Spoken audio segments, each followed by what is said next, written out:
ಆತ್ಮೀಯ H16 news ಅರ್ಥಾತ್ ಹೇ ಸಿದ್ದರಾಮ್ಗೆ ಸ್ವಾಗತ. ನಾನು ನಿಮ್ಮ ಎಮ್ಮ ಮಲ್ಲಪ್ಪ ಜೋದರ್. ಆತ್ಮೀಯರೇ, ನೀವು ನೋಡ್ತಾ ಇದ್ದೀರಿ, ಈಗ ಕೇಳ್ತಾ ಇದ್ದೀರಿ, honey trap honey trap honey trap honey trap. ಖರ್ಜಿಸೋ ಹುಲಿಗಳಿಗೆ CD ಬೆದರಿಕೆ ಆಗ್ತಾ ಇದ್ದಾರೆ ಅಂತೇಳೋ, ಇನ್ನೊಂದು ಏನು ಹೇಳಿಯೋ, ವಿಶೇಷವಾಗಿ ಈ ಹನಿ ಟ್ರ್ಯಾಪ್ ಮಾಡಿಸೋರು DK ಶಿವಕುಮಾರ್ ಅವರು ಅನ್ನುವಂಗೆ ಒಂದು ಪ್ರಚಾರವನ್ನು ಚೆನ್ನಾಗಿಲ್ಲ. ಅದರ ಸಲುವಾಗಿ ಈವನ್ BJPಗರು ಸಹಿತ 17 ಜನ ಸಸ್ಪೆಂಡ್ ಆದರೂ ಸಹಿತ ಇನ್ನೂ ಹನಿ ಟ್ರ್ಯಾಪದ ಬಗ್ಗೆ ಚರ್ಚೆ ಬಿಡ್ತಾ ಇಲ್ಲ ಮತ್ತು ಅದು ಬಿಡೋಂಗೆ ಕಾಣೋದು ಇಲ್ಲ. ರಾಜಣ್ಣ ಅವರಂತೂ ಅದನ್ನು ಇನ್ನು ಕಂಪ್ಲೀಟ್ ಮಾಡೋ ಹಂತಕ್ಕೆ ಬಂದಿದ್ದಾರೆ. ಭಾಳ ಸಂತೋಷ ಮಾಡಲಿ. ಯಾಕಂದ್ರೆ ಹನಿ ಟ್ರ್ಯಾಪ್ ಮಾಡೋದು ಅಪರಾಧ, ಅಡ್ಡಿಲ್ಲ.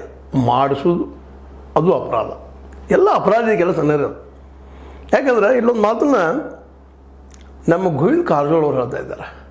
ಇದು ನಾವೆಲ್ಲರೂ ಗಮನ ಕೊಟ್ಟು ಕೇಳಬೇಕಾಗಿದೆ. ಈ ಹನಿ ಟ್ರ್ಯಾಪ್ಸ್ ಅಂತ ಯಾಕೆ ಆಗ್ತಾವು ಅಂತಂದ್ರೆ ಕಚ್ಚಿ ಹರಕ್ತಾನೆ ಇರೋದ್ರಿಂದ ಆಗ್ತದಂತ.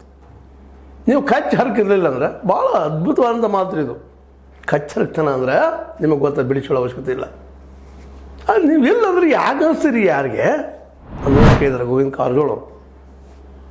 ಯಾಕೆ ಈ ಮಾತನ್ನು ಮಾತಾಡ್ತಾ ಇದ್ದೀನಪ್ಪ ಅಂದರೆ, DK ಶಿವಕುಮಾರ್ ಅವರು ಇದ್ದಾರಂತ ತಿಳ್ಕೊಳ್ರಿ, ಬೇಡ ಇಲ್ಲಂತ ತಿಳ್ಕೊಳ್ರಿ. DK ಶಿವಕುಮಾರ್ ಅವರು ಹೌದು, ತಮ್ಮ ರಾಜಕೀಯ ವಿರೋಧಿಗಳು ಹಣಿಸೋ ಇದು ಮಾಡ್ತಾ ಇರ್ತಾರೆ, ಭಾಳ ಜನ ಮಾಡ್ತಾರೆ. ಅದು ತಪ್ಪನ ಅದು ಮಾಡೋದು. ಮಾಡಿದ್ದೀರ ಇನ್ನೂ ಮಾಡ್ಯಾರಂತಲ್ಲ, ಎಲ್ಲ ಆರೋಪ ಮಾಡ್ತಾ ಇದ್ದಾರೆ. 48 ಸೀಟ್ ಇದಾವೆ, ಹಾಗೆ ಹೀಗೆ ಅವ್ರ ಮೇಲೆ ಆರೋಪಗಳಿದ್ದಾವೆ. ಅದಕ್ಕೆ ಅವರು ಹೇಳಿದ್ದಾರೆ ಹಲೋ ಅಂದ್ರೆ ಅವ್ರು ಹಲೋ ಹತ್ರ ನೀ ಇಲ್ಲ ಯಾಕಂತಾರೆ ಕೇರ್. ಆ ಕೇವಲ ಅರ್ಥ ಇದ್ದಾವೆ.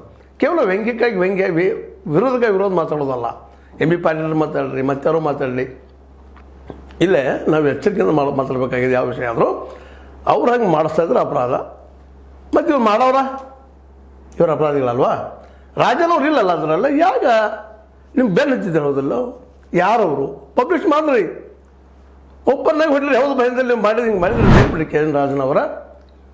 ಅದನ್ನ ಹೇಗೆ ಇಶ್ಯೂ ಮಾಡ್ತಾಯಿದ್ರಿ? ಅದನ್ನ ಈಗಾಗಲೇ ಎನ್ಕ್ವೈರಿ ಮಾಡಿಸ್ಬಿಡ್ರಿ. ನಮ್ಮ CM ಅವರು ಸಿದ್ದರಾಮಯ್ಯನವರು ಈಗಾಗಲೇ ಯತ್ನಾಳರು ಹೇಳ್ತಾ ಇದ್ದಾರೆ ಮಾಡಿಸ್ರಿ ಅಂತೇಳಿ. ಮಾಡಿಸ್ರಿ, CBI ತನಿಖೆ ಕೊಡ್ರಿ. ಅದನ್ನು ನಿಮಗೆ ನಿಗುದಿಲ್ಲ. ಅದು ಕರ್ನಾಟಕದ ಯಾವುದೇ ಏನಿದ್ದಾವೆ COD ಆಗಿರ್ಬೋದು, ಲೋಕಾಯುಕ್ತ ಆಗಿರ್ಬೋದು, ಮತ್ತು ಯಾವುದಾಗಿರ್ಬೋದು, ಇವ್ರುಗಳಿಂದ ಸಾಧ್ಯ ಇಲ್ಲದ ಮಾತು. ಯಾಕಂದ್ರೆ ಸರ್ಕಾರದ ಅಡಿಯಲ್ಲಿದ್ದಾವೆ ಎಲ್ಲ ಇವು ಇನ್ಸ್ಟಿಟ್ಯೂಟ್ಗಳು.